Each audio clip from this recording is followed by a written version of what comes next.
Ladies and gentlemen, welcome to the Garage Gym Athlete Podcast. I'm your host, Jared Moon. The Garage Gym Athlete Podcast is a result of my desire to build better humans, unequivocal coaches, and autonomous athletes.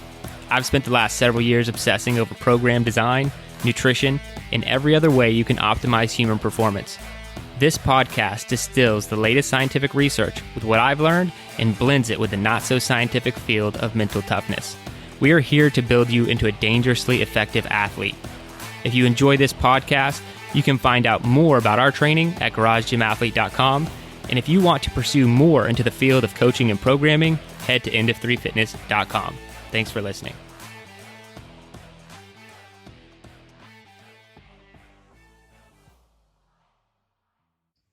All right, ladies and gentlemen, welcome to the Garage Gym Athlete Podcast. Jared Moon here with Kyle Schrum. What's up, Kyle? Hey, what's up? Ashley Hicks, how you doing? Hola. Love the shirt. Thank you. It's a blue Rogue shirt for anyone who's listening. We share it in common. It's nice. Joe, they mail it back and forth to each other. Yes. Joe, how you doing, man? I'm fine. You can tell Jared determines the roll call order right off the bat. It's like up in the air, whatever ones he's going to catch first. I actually go clockwise or counterclockwise to how you guys appear on my screen. Oh, so a little behind the scenes. And Zoom determines how to randomly place you guys. So, so really, Zoom chooses who goes. Zoom first? picks it. All right. Sweet. And if you don't know what Zoom is, don't worry about it. All right. So we are getting into things today. I guess we should go updates. It's gonna be fun here. See if you guys are creative. Joe, what's your update? I actually have a really good one. So I'm feeling fantastic. My body is amazing right now. That's great. You're not broken anymore. No, I am flexible like a bird. Because that's a thing. Yeah. So I've been getting these. So I like with PT, I get some massage every once in a while. Well, there's something else they do. They do active release massage or tool massages. Mm-hmm. And these things are A, amazing, B, the most uncomfortable thing in the world. So it's like a regular massage that will smooth out knots and stuff. But this guy uses like a metal scraping tool. It's like basically just call it a scraping tool massage. It's a piece of metal. It's very smooth, and he puts like lotion on you, and like he runs it over your muscles, and then he kind of like chops away at your muscles as he's moving your limbs and your muscles through motions. It's terrible. So painful. And it even looks terrible. I have a bunch of red marks on me, but mobility-wise helps a ton. Pain-wise helps a ton afterwards. So it really, really releases a lot of like scar tissue and like things that are really knotted up. So they're only 30 minutes because you can only take so much. And I've gotten two sessions done, really helped my shoulder and tricep and my lat situation going on. So just wanted to throw that one out there. I have done that, I think, once, and it looks like they're pulling out torture tools. Yes. It's like a case, like when you see in the movies, like, okay, here's a dark back room. I'm going to open up this case and line up my tools. Yeah. Pretty scary stuff. But yeah, it's a necessary evil. So active release massage. There you go. Or active release therapy. Get it done for anyone out there listening who wants to release some of those hot spots. Ashley, what updates do you have? So I'm not broken, but I'm super sore. So I'm not flexible like a bird, Joe. Hey, But, have you seen flamingos' knees? They go all kinds of ways. That's true. So man. Okay. You're a flamingo in this situation. Well, let's just one bird. One bird. So yeah, I haven't been this sore in a very long time. After today's workout I had, which was all legs, which I love, but my goodness, I had to not just stretch after the workout, but then I had to roll and smash. And I normally get my stretching in, but if I roll and smash, it's got to be pretty epic. So, but my hamstrings, my right hamstring in particular, is feeling kind of spicy. And then my other update is I'm adding things back into my diet now that I am done with the month of January. So I started with whey protein because I was doing non-dairy all the month of January, and So I started it this week, so we'll see how it goes. So far, no issues. My stomach's not being torn up or anything like that. So we'll see we'll see what triggers what. Wish I could have whey. I know. Kyle, how you doing? I'm good. I'm actually in the middle of a nutrition experiment myself. I have dealt with migraines basically my whole life. Well, not really my whole life, but just since I was a kid. And so trying to narrow down some things in my diet to see if those things are triggering my migraines. Unfortunately, like science cannot really help me and point me in the right direction on this because migraines are just kind of a mystery. So just trying to experiment with some different things nutritionally, actually using a blood tester and kind of testing my blood sugar and seeing if that has an effect, like when I have a migraine, what the blood sugar looks like and all those things. So trying to narrow that down so that I don't have migraines anymore because they are pretty horrible. So are you noticing any correlation between blood sugar and migraine? Yes. Interesting. Is it high or low? That's pretty cool. It's higher most of the time. It's higher. When I have one, obviously I'm not giving myself migraines on purpose, but if, just I have the blood tester and, when I can fit, because I always get the aura, like the blurred vision. So I would rather just have the headache, but I always get that before, so I know that it's coming. So I always just test it when that's happening. And more often than not, most of the time, I think only one time it's been lower. Every other time it's been higher than normal. So I think I'm kind of narrowing in on some things to stay away from. So anyway. That's rough. Yeah. Rough stuff. Sucks. Also thinking of the things that I may have to give up for the rest of my life. That's not very fun. Are you journaling it? Yes. And some of it is stuff that I like to eat. Delicious things. Yeah. Facing the prospect of maybe not getting to eat those anymore. Are they fried? No, I have not had fried foods in a while, actually. But I think it's carb related. And there are some specific carbs that I think I'm going to have to start staying away from, which is not fun. But anyway, that's me.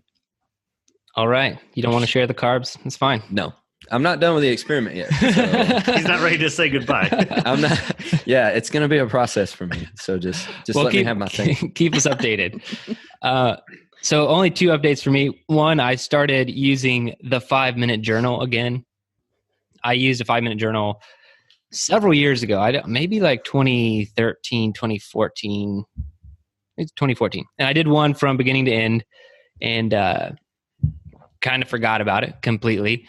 And then I found my old 5-minute journal and it was really fun to go through it. So I have it on my desk. So I'll just kind of read you guys through like what you do. It's very simple. It takes about 5 minutes. There's a quote each day, and then you do 3 things that you're grateful for. Then you write what would make today great, like 3 things that would make today great. Then you write a daily affirmation. And then at nighttime, it's 3 amazing things that happened today and how could I have made today even better. That's it. So it's 1 piece of paper, 1 page. And yeah, what really made me want to do it again is, I'm sure there's some mental benefit on a daily basis of like, helping you to stay focused and, having that gratitude, being thankful for things. And there's a lot of research on that too. But like I said, the most fun was finding my old one and going through it and like seeing the things I was thankful for when I didn't even have 3 kids yet. And like the business was just getting started and all these things. So it was really cool to go through. So I'm like, yeah, it's just cool to have a journal that's not like, it's not long. You could if I gave you my other one, you could read the whole thing like pretty fast. And so I'm going to do it again. That was cool. So anyway, that's thing 1. If you guys are interested, you can get it on Amazon. They are actually a sponsor. They paid for this entire thing that I'm saying right now. No, I'm kidding. No sponsors. It's just a cool tool that if you guys want to use, you can. And then sauna. I don't feel like I've really given any sauna updates, have I? No. Not really. So yeah, I've been doing the sauna, I guess, every other night. More, probably like five nights a week. So I turn it on when we start bedtime for the kids, and then I Emily and I most of the time hop in together, and it's awesome. So I'm a big fan of the sauna, and it gets really hot, like really hot. I always turn it up to max because I don't do anything halfway, and it's like gets up to like 205, 207, just some wicked hot temperatures. Wicked hot temperatures, and like it's pretty cool though. I'm trying to see how long I can stay in and what happens in my heart rate. And last night was 142 beats per minute at like 27 minutes in, 207 degrees. But it was also because like it was raining in Texas. It's supposed to be a dry sauna. That's what it's supposed to be. But it's subject to wherever you live, really.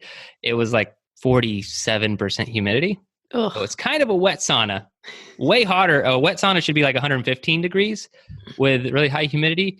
And this is like 200 plus degrees with decently high humidity. And borderline dangerous, but a lot of fun. It's good. Borderline dangerous, but a lot of fun. No, it is. I've been enjoying it. I do that, and then I think it helps me sleep a lot. Like I'm out like a sack of flamingos as soon as it hits. Okay, now that doesn't make sense. Okay, I was trying to throw in the bird reference, but we can move on to the study for today. All right. Actually, so Ashley has the most to say about it, but the actual study is time-restricted feeding plus resistance training in active females, a randomized trial. So pretty cool. We actually get to go over intermittent fasting a little bit. I did an AMA. This was like a week or two ago on intermittent fasting and the reasons why I do it and continue to do it. And to be honest, I don't pay as much attention to the science on intermittent fasting or time-restricted feeding because I don't do it for a lot of those reasons. Like I know, people like to throw around the word autophagy and they don't even know what the hell that actually is or how to measure it and like all these other things, the greatness of fasting. But really, we don't know a lot about fasting in the scientific world. And the only reason I do it, they're twofold, is I mentioned in the Ask Me Anything video, which is also published on this podcast, so you guys probably already heard it, but it's primarily cognition. I feel like I think better and focus better when I'm doing time-restricted feeding, intermittent fasting. And then also I had some awful blood sugar issues back in the day that this helped cure, really. And I've never really met anyone else who had that same problem. So I'm not like, hey, if you have this problem, maybe it'll help you. I've literally never met another person who said that was a thing for them. So I don't know. Oh, there we go. Congratulations to me for finding somebody that fast. Anyway, and the only other thing I want to throw out there is anytime someone talks about IF or TRF, people get real like stickler on the definition of these things. TRF is technically what we do, like a 16-8, 16 hours fasting, 8 hours eating, time restricted feeding is what that's called. Intermittent fasting is really supposed to be more of like not eating for several days. So just if we have any sticklers listening to the podcast, I might use the terms back and forth, but my apologies. So the actual study was done by a bunch of people, unimportant. It was published in 2019, and their objective, really, they're actually looking at HMB supplementation. And I don't normally pull up studies where they're trying to look at a supplement, but I felt like the data that they pulled out of this through the three groups was worth going over because it wasn't really just, and it's not what we'll focus on. It wasn't just the effects of HMB. It was really how is TRF going to help amongst the three groups doing resistance training with TRF, HMB, and then just like pretty much normal, and they gave them some advice on eating and all these other things. And they really measured every single thing that you could measure on the planet. Like we could go through all of these things and it takes several podcasts, but the most important ones probably like fat-free mass, and they had some performance stuff with like 1 rep maxes and everything else. But ultimately, that's what we're looking at. So I kind of want to just throw that in there without drawing any conclusions or talking about anything else because I feel like the team has done a pretty good job. And so I'll throw it to Ashley first. what were your takeaways from the study or points you want to hit on? So for this study, what I really liked was, well, some of the things that they focused on, I'll talk about first, is they focused on weight loss and the lean mass and not so much the effect that it had on your training. So it was more aesthetic, if you will. But the key takeaway that I got from this, and I think is applicable to our garage gym athletes, is they hit on the fact that they were, time restricted feeding, but they had sufficient amount of protein to support their strength and their gains from the training. So the takeaway from this is that intermittent fasting or time restricted feeding did not hinder their strength, did not hinder their gains. And the main point from that for me was the protein, the sufficient amount of protein. And anytime I ever had, someone come to me for nutrition, that is the one that I always talk about when we're talking about macronutrients. The protein is important, with how much protein you're actually putting into your body. So that was my main takeaway from this one. So essentially, if you want to benefit and you're going to be doing TRF or IF, just make sure you get enough protein. Yep. Yeah. And I think that's huge, because we get this question all the time and it wasn't Ask Me Anything question, more about intermittent fasting and how it fits in with the training. And I always start with, what's your goal? Like, why are you doing this in the first place? To make sure that people are doing it for the right reasons. But yeah, some people are worried about performance setbacks or, losing muscle mass and all these different things. And that's something I think if you are doing the true IF, like a 3-day fast, you need to be really mindful about what you're consuming and what kind of training you're doing for sparing muscle and maintaining your lean muscle mass. But with a 16-8, it seems perfectly fine as long as you're getting enough protein. I think that's huge. Kyle, what'd you have? Something similar to what you were saying. It's to me, it was kind of like another myth busted, maybe, the way that people kind of think of things is, doing intermittent fasting or doing, this time restricted feeding, it's going to hurt my gains, or something like that. Kind of similar to what we talked about last time with concurrent training, of throwing the conditioning and the strength in together and doing those things. Concurrent training does not hurt your gains. And it's the same thing here, intermittent fasting, or at least time restricted feeding is specifically what they were looking at. So time restricted feeding doesn't hurt your gains either. So to me, it's just kind of something else to say, nope, this isn't going to hurt you. It actually might benefit you even more than what you're doing right now. So go for it. I can personally say that time restricted feeding, and I've been calling it intermittent fasting, so like I'm having to force myself to say time restricted feeding. And I don't care. I know a lot of people do care out there, but I don't think it matters. Like, yeah. But I can personally say time restricted feeding was the entire difference in me, like, losing all the weight that I did, losing all the body fat that I've lost. And I lost almost 65 pounds, when I first joined Garage Gym Athlete. And my wife, since she joined with the Women's Health Track back in late last year and moving forward into even now, like, she's lost, I think 35 pounds, since September. And this is one of the things that she's doing is time restricted feeding, and she swears by it as well. So, just knowing from personal experience, it will absolutely help you with, or at least it did for me. Again, not everybody is the same, but I can personally attest to how effective it is to helping you cut body fat. And I didn't lose any strength. I actually gained and a lot of strength, by doing the training and doing the time restricted feeding as well. So just a personal sort. When you started? Was it what? Was it hard for you when you started? It was hard to make the switch from just what I had been doing, just kind of, because I had always heard, I think what a lot of other people have heard and believe, breakfast is the most important meal of the day. But, that's kind of the difference is it's like you're not actually like skipping a meal. It's like you're just restricting everything to one window. And so it's not really that you're like skipping breakfast. It's like you're just putting it all, like breakfast is technically just the first meal that you eat during the day. So if you don't eat it till 1 o'clock, you're still eating breakfast, So anyway, I thought I found it difficult at first, just for like the first week or two, to kind of get used to training that way and used to eating that way. And also something that for a long time I thought was triggering my migraines was that I talked about earlier, was not eating in the morning.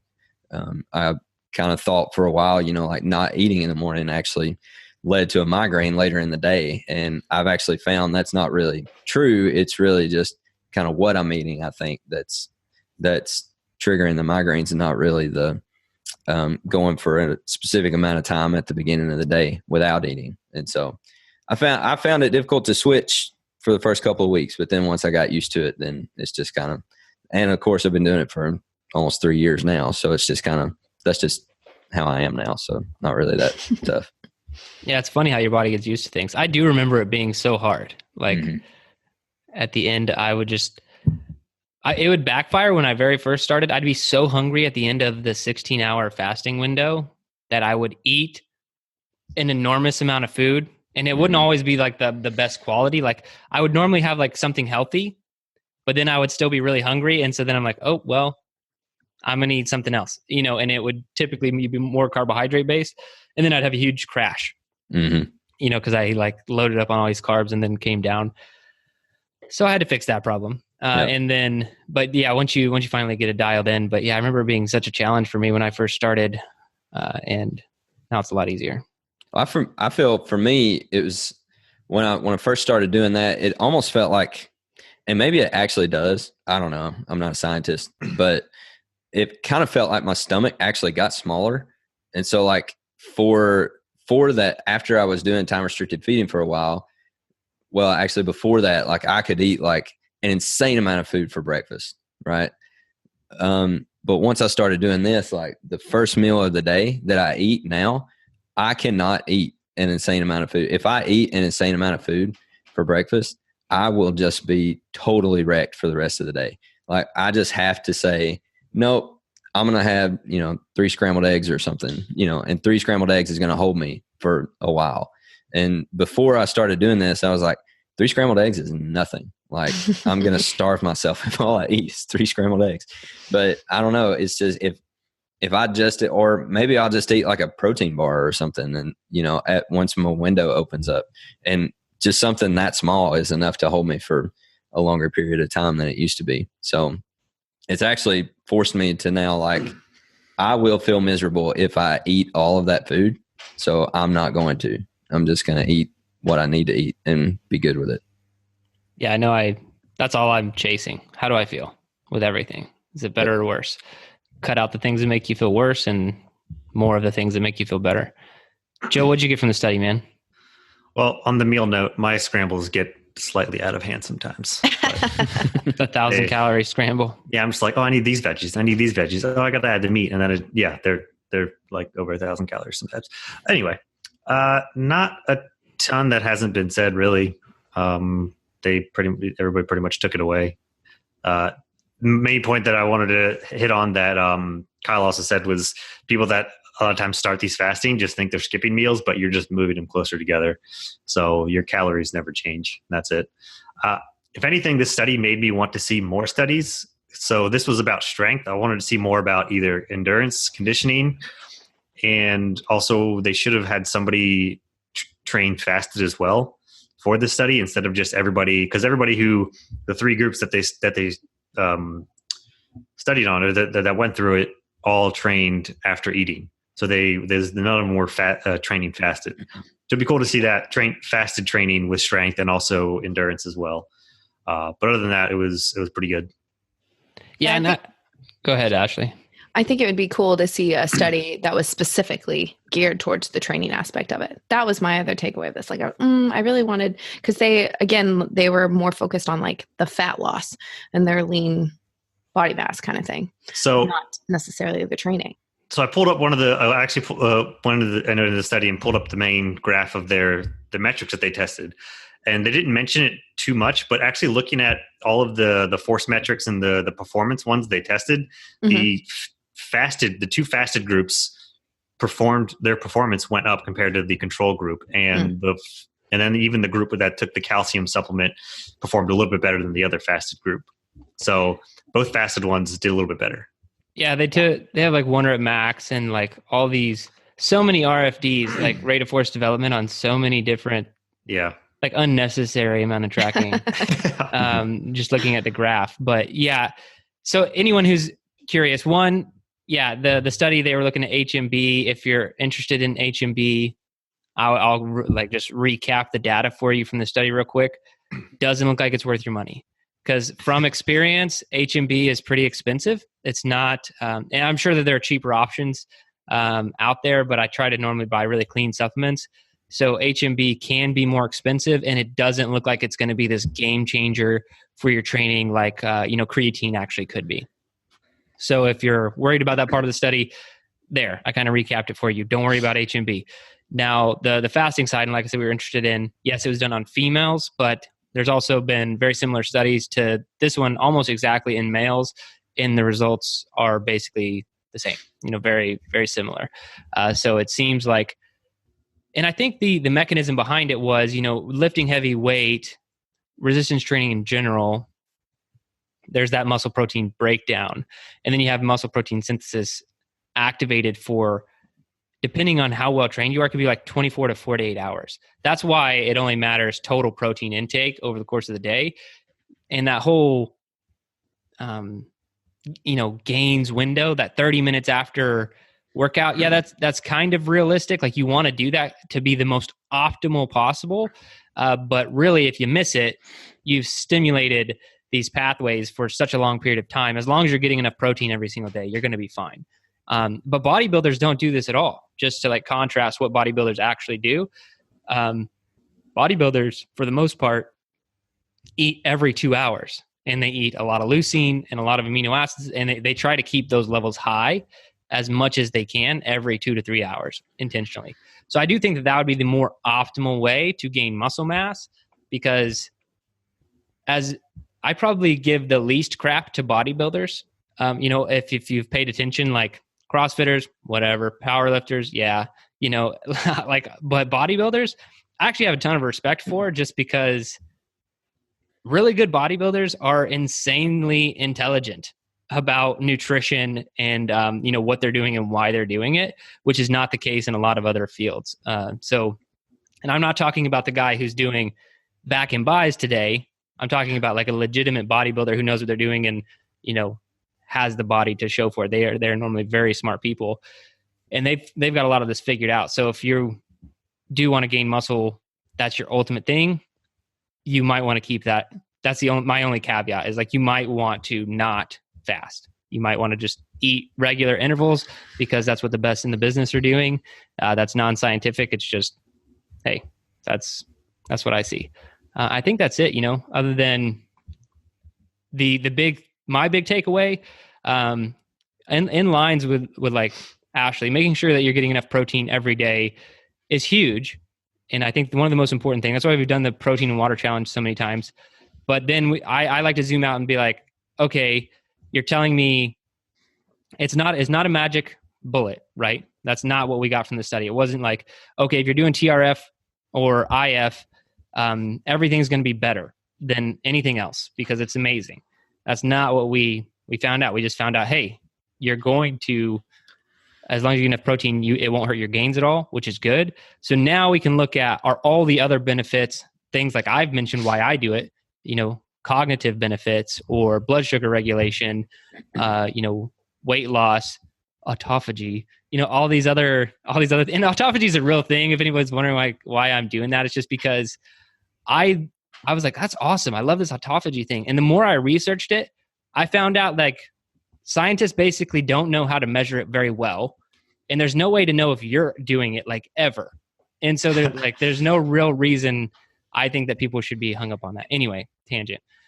So there are a lot of other benefits to fasting. So I say, hey, why not do it? If you're getting enough protein every day, it's not going to hurt you.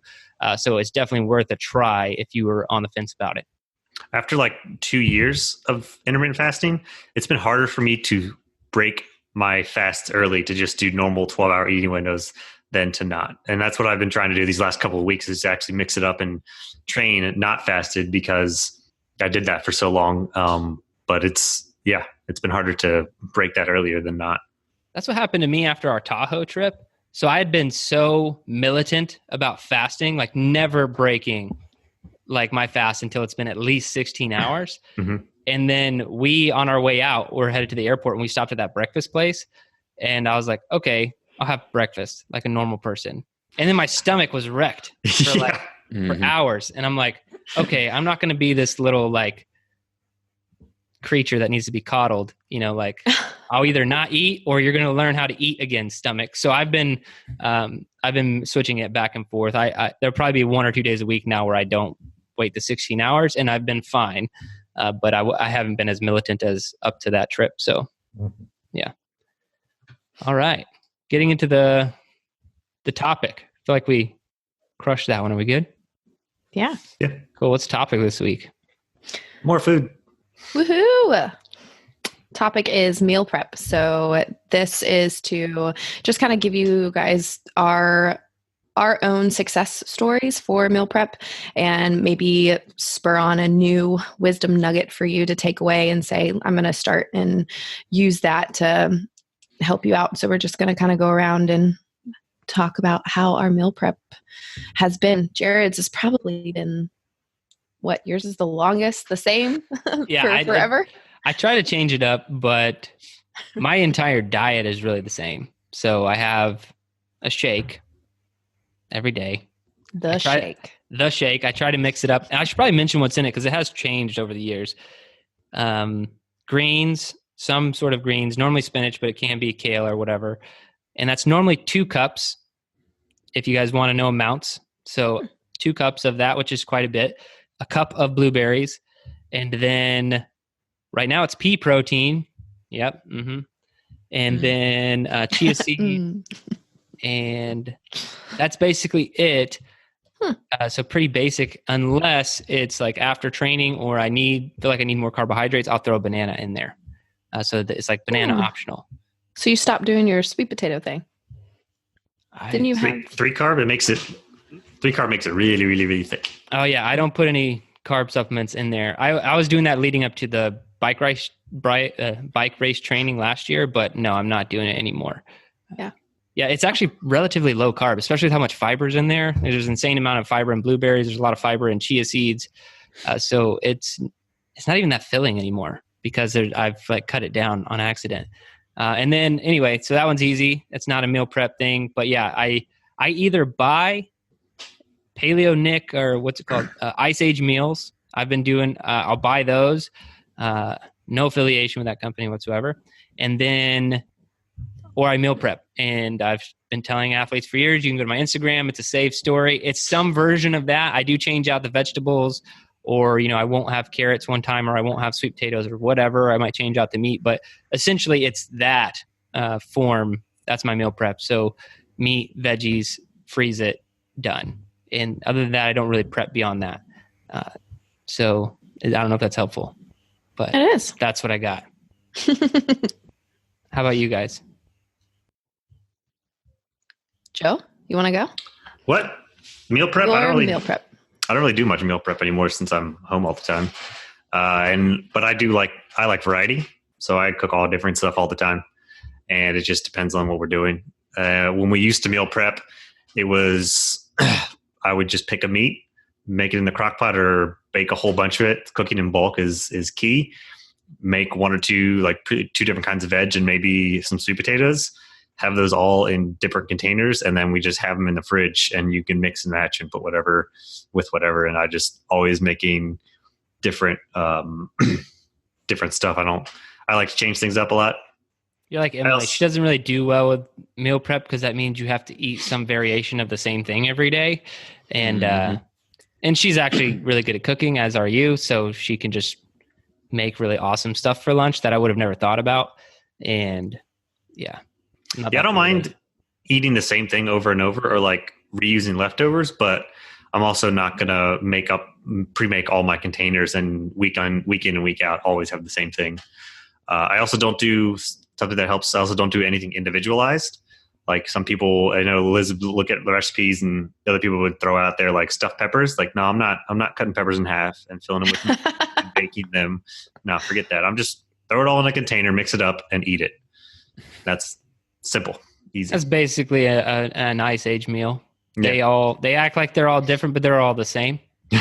They're all the same. They just meat and some sort of orange vegetable mixed together. So one advice is don't pre-pack individualized meals. Just have a meat container, a vegetable container, carb container, different ones, and then whatever you want that day or the night before, put it in a container and good to go. And just so we're clear, I didn't state it that way, but my advice is the opposite. So, yep. All right. I saw in our notes that I think Kyle said to eat the same thing all the time, and I'm a no. Hey, everybody! That way we have a little bit of something for everybody here. All right, Kyle or Ashley, whoever wants to take it next. Well, do I even get to say anything? I mean, because you guys kind of covered what I was going to say. It's becoming a trend. No, Hannah is doing multiple things. I alluded to her intermittent fasting or her time restricted feeding that she's doing, but part of the women's health track, she wasn't just doing that. She was also doing carb cycling, and what was the other thing she was doing? High fat. Yeah. So there were several different, counting macros. That's what it was. So she's time restricted feeding, she's doing carb cycling, and she's counting macros. And so I'm not counting macros, but and I'm not doing carb cycling, but I do the time restricted feeding. Anyway, so we figured out to meet her numbers kind of what meals to have on her carb days and her low carb days. You got to switch those things up. And so it's been easiest for us to just eat the same thing each week. So like we have this little dry erase board on the pantry door, and it's just a 7-day calendar, and we just wrote down what we're having on Monday and then Tuesday and all those things. And so on Sunday when I go get groceries, I get what we need for the same meals, and we just make the same meals every week. And because we know that those hit her numbers, and we know that they're filling enough for both of us, and they're good for the kids. And so we just stick to the same thing. And that's just been the simplest thing to help. And I think that's the biggest thing is when it comes to meal prep or just nutrition in general, make it simple. You know what I mean? It doesn't have to be something like, you don't have to be like some scientific genius, trying to figure out all these different things. Just make things simple. You know what I mean? When it comes to eating. And so we made it simple, but we made it hit her numbers, and she has the same thing for lunches at school every day. And then we have the same thing. Like I know what we're having for dinner tonight. I know what we're having for dinner on Friday, because it's the same thing we had last week. So very simple. Just keep it that way and eat the same thing. Also, I do like Joe's plan though, of just kind of mixing and matching things to spice things up a little bit. So if that's more your speed and and it works for you, then do it that way. But eating the same thing every week, it's not the same thing every day, but it's the same menu every week. So like every Tuesday, I know what we're having and things like that. That's just the simplest thing for us. And it's one less thing that I have to think about, one less thing that I have to decide. We set that menu a few weeks ago, and it's just when I have to go get groceries, I know what I have to get. And when it's time to make the meal for dinner time that night, I know what I'm making. I don't have to think about that. So I think the biggest takeaway for people listening is everybody is doing something a little bit different, right? So you have to pick and do what works best for you, what is going to fit your schedule, whether, if you have a big family or if it's maybe just you or maybe just you and your spouse, and you have to go from there. So what I like to do is I like to write things down. For some reason, if I write something down, it sticks with me. So every Sunday is my day. I like to plan out the week, and I'll write out what we're having. Now, I don't have the same meals every single week kind of like Kyle, I kind of mix it up a little bit like Joe.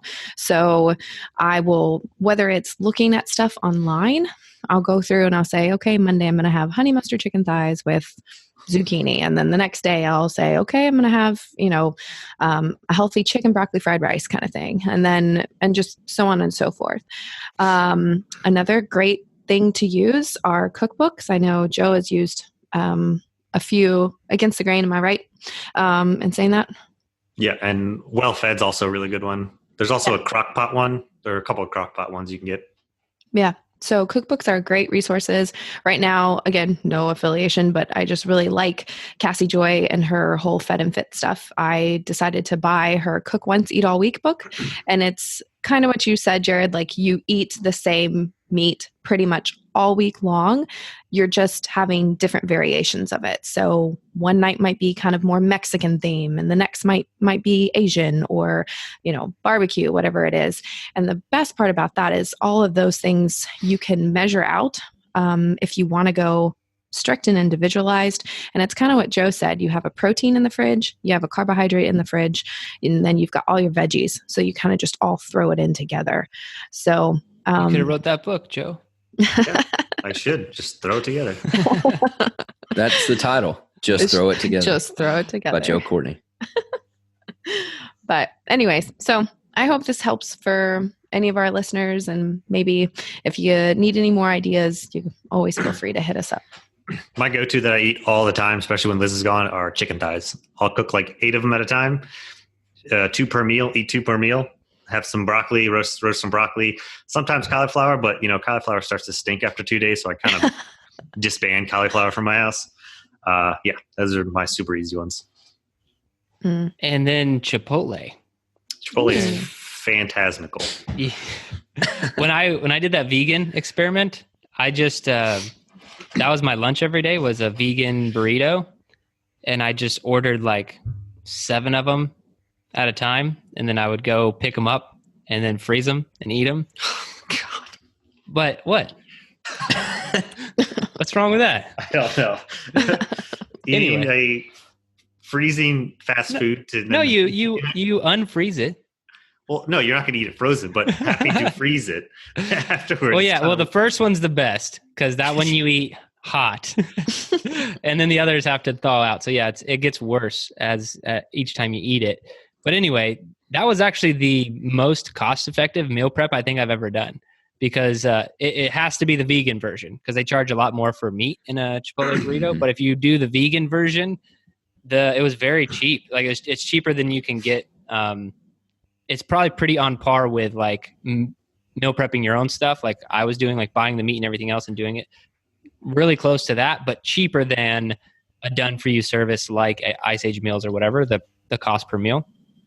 So just something to throw in there if you want a meatless lunch for some reason. Have you seen their lifestyle stuff now? They've got like a keto bowl, they've got a double protein bowl, and then they break it all down in macros for you too, if you want it like that. I think they've always done that. They probably just have it listed out now. Well, like you could always get double meat, or you could just, not get carbs. Right. But I think you would like have to say it yourself, right? Yeah, now you can just say, I want the high protein bowl, and they'll be like, they're capitalizing. Okay. They got those buzzwords. They got the buzzwords on the menu. Mm-hmm. Yeah. And I live really close to Chipotle, so I don't go there near as much as I probably should. But yeah, that's all I got. I'm trying to think if there's anything else. Meal prep. Sometimes I think, we can take things for granted. We do them for so long. With what you're eating, I think that's really important. We've really talked about like how to prep, but as much crap as I give CrossFit, the best definition of what you should eat, I'm going to pull it up, is Greg Glassman, Fitness in 100 Words. So this is like truly what I believe. Let's see if it's on here. Eat meat and vegetables, nuts and seeds, some fruit, little starch, and no sugar. Keep intake to levels that will support exercise, but not body fat. That's it. Like that, I don't know. He kind of nailed it in my opinion. And I think, like I said, that's why I think there's a lot of good that comes from CrossFit. And the only part I ever actually attack is the high intensity everyday portion. But like I said, having taken their certifications and whatnot, they come from a very strong learning base. And I think that definition of what you should eat is almost perfect, in my opinion.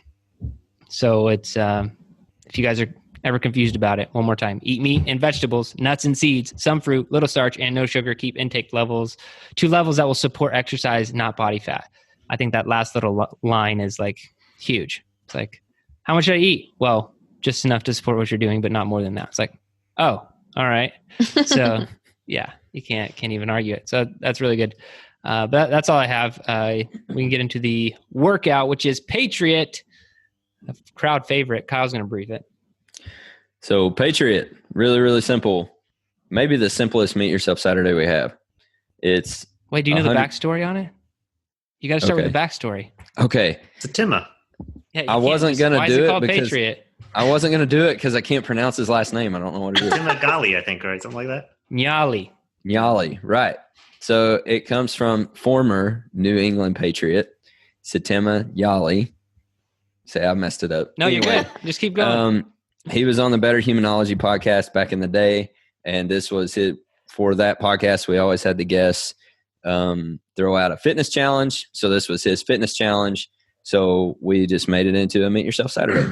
And so this is his fitness challenge to you and our fitness challenge to you, which is 100 clean and jerks at 135 pounds and 100 pull-ups 4 times. You can partition the reps however you want. Totally up to you. Also, we have obviously we have different levels here at Garage Gym Athlete. So the 135 pounds is going to be for our competitor level. That's quite a bit of weight, and especially for that many reps. But so up to 135 pounds would be from 95 pounds to 135 would be competitor. Established would be 65 to 95 pounds, and recruit would be anything under 65. But again, you can partition the reps however you want. You can do whatever form of pull-ups you want. Kipping is allowed. You can do them strict if you want, all those things, but just get after it. You also have a 30-minute time cap. So, and there is the extra credit, right? Yeah. The extra credit in the video, in the YouTube video. There's the extra credit. Since Satima's number was 62, we challenge you to a 62 calorie row or bike after the 30-minute time cap. So once you're done with the workout, you want to do extra credit and really be a beast. 62 calories. Yeah, but that's extra credit, optional. Don't do often it. Lost, the extra credit, but yeah, it's there. It's hidden, hidden like a gym. All right, Ashley, what tips do you have? So partition these early. And do them in sets that you know that you can complete the entire workout. But also don't sit and stare at the bar a ton. You have to keep moving. So do them in sets to where you know that they're obtainable, as well as pick the weight that you can do 100 clean and jerks with. I think I've done this with 95 pounds, and by the end of it, I wish I hadn't have chosen 95 pounds. So that's that. This one sucks every time that I've done it. And I normally try to go 20-20, 5 sets of that, just as fast as I can. Oof. And that is normally, it gets done, but it's pretty brutal. So I think if I had to give tips to be a little bit smarter, I think your tip is great, like just starting with smaller reps and not staring at the bar. But I would also say, like, maybe just the only real goal should be to finish under the time cap, not try and get faster time than someone else. So maybe sit down and plan out what you could realistically do with built-in rest. Now, that might not work out for everybody, but if you were to if the pull-up bar is right next to the barbell, if you could do 3 reps, rest 30 seconds before you start again, the form's not going to break down. That's my only fear with that many clean and jerks, is getting really sloppy, because I've done this workout with multiple people, and that's what I see every time. First 20 reps looks great, but then after that, it starts to get pretty shady and weird looking and scary and all that other stuff. So yeah, just try and keep your fatigue to a level at which you can still adequately and properly do repetitions would be my only thing. So if you can build in some rest in there and still finish, math that out before you start. Not math it out before you start. But that's all I got. So this one's great for me because I can pace and plan this thing out. And you've done it. So yeah, I have done it. So I do all of mine in 10s, not 20s. So 10 clean and jerks, then 10 pull-ups. I also, because they're clean and jerks, I drop it every time. I don't lower the bar because that is a little bit of fatigue that will take it out of you. So I drop it after I reach extension. And if you figure doing 10 and 10, that's 10 sets of those. So you have 3 minutes per 10 and 10. So if you do one clean and jerk, yeah, if you do one clean and jerk every 10 seconds, you have just over a minute to do 10 pull-ups. Or if you do them a little faster, then you can. So if you want to do it every 3 minutes, 10 and 10, think of it like that. And then you can even go faster as you go. But start at like a slow 80% pace, because once you hit a wall, it's going to be bad, especially for form wise. But once you hit halfway, if you find yourself in a groove and you think you're fine, you can speed up a little bit, but start at a very measurable or very okay pace in the beginning and go from there. Got anything else to add to that, Kyle? Are you good? No, I don't know what I could add to that. That's pretty much it. So we'll wrap this one up. The only thing I'll say, if you want to support what we're doing at Garage Gym Athlete as a team, go to garagegymathlete.com and, sign up for one of those free trials we have hanging out, 7 different training tracks to meet help you meet your goals. And then if you are one of our supporters and subscribers and you're following the programming, don't forget about our merchandise store. Now that one actually doesn't really support us because we donate the profits of that to the Special Operations Warrior Foundation, but it's really cool for you to have a banner or a hoodie or a t-shirt or something like that and support a good cause in the process. So lots of cool stuff going on at garagegymathlete.com. Go check it out and support us if you like what we're doing. But until next time, that's all I have. Thanks for listening to the Garage Gym Athlete podcast. If you want to learn more, go to garagegymathlete.com. You can learn about our training. Let us send you a copy of our book, The Garage Gym Athlete, or you can even get featured on the Garage Gym Athlete podcast. Thanks for listening.